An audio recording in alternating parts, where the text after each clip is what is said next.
எழுச்சியா பாருங்க, கிணத்து சவலையா பார்க்காதீங்க அப்படின்னு எடப்பாடி கமெண்ட் பண்றாரு. அவருக்கு அரசியலில் இன்னும் நிறைய அனுபவம் தேவைப்படுது.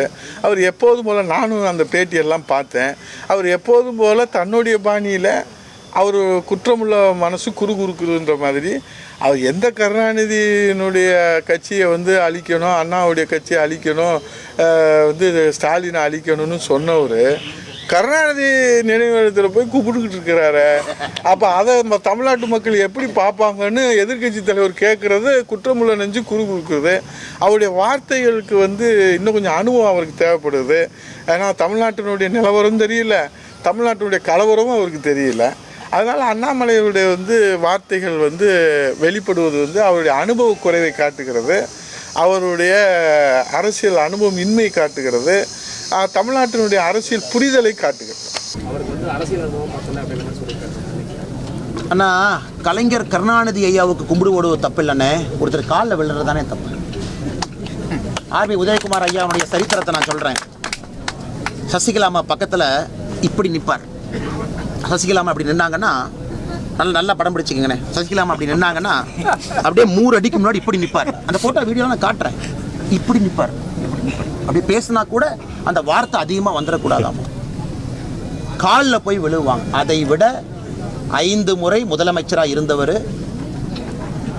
எனக்கும் அவருக்கும், அவர் பெரிய மனிதர், அவர் கட்சியினுடைய தொண்டை.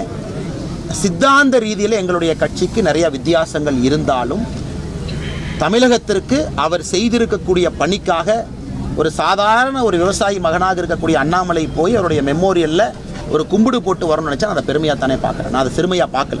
கூட 100வது வருஷத்தில் அந்த விழாவில் அங்கே போய் ஒரு மரியாதை செய்வதை கூட அவங்க செய்வதை கொச்சைப்படுத்தணும்னு நினச்சாங்கன்னா தப்பு. இன்றைக்கி நான் பல பேர்த்த பற்றி பேசுகிறேன். அறிஞர் அண்ணா அவருடைய நினைவிடத்திற்கு சென்று அதே மாதிரி நான் கும்பிடு போட்டு வந்திருக்கேன். காரணம், தமிழகத்தினுடைய முதலமைச்சராக இருந்தாங்க, 2 ஆண்டு காலம் பணியாற்றினாங்க, போராட்டம் செஞ்சிருக்கிறாங்க. எங்களுக்கும் அறிஞர் அண்ணாதுரை அவர்களுக்கும் கடவுளை பொறுத்தவரை 1008 கருத்து வேறுபாடுகள் இருக்கு, வெளியே வைக்கிறோம். ஆனால் தமிழகத்திற்காக பணி செஞ்சவங்களை போய் நீங்கள் பார்க்கக்கூடாதுன்னா எப்படி? புரட்சி தலைவி அம்மா அவர்களுக்கும் நான் மரியாதை செய்வேன், அது எப்படி இல்லைன்னு சொல்லுவேன்.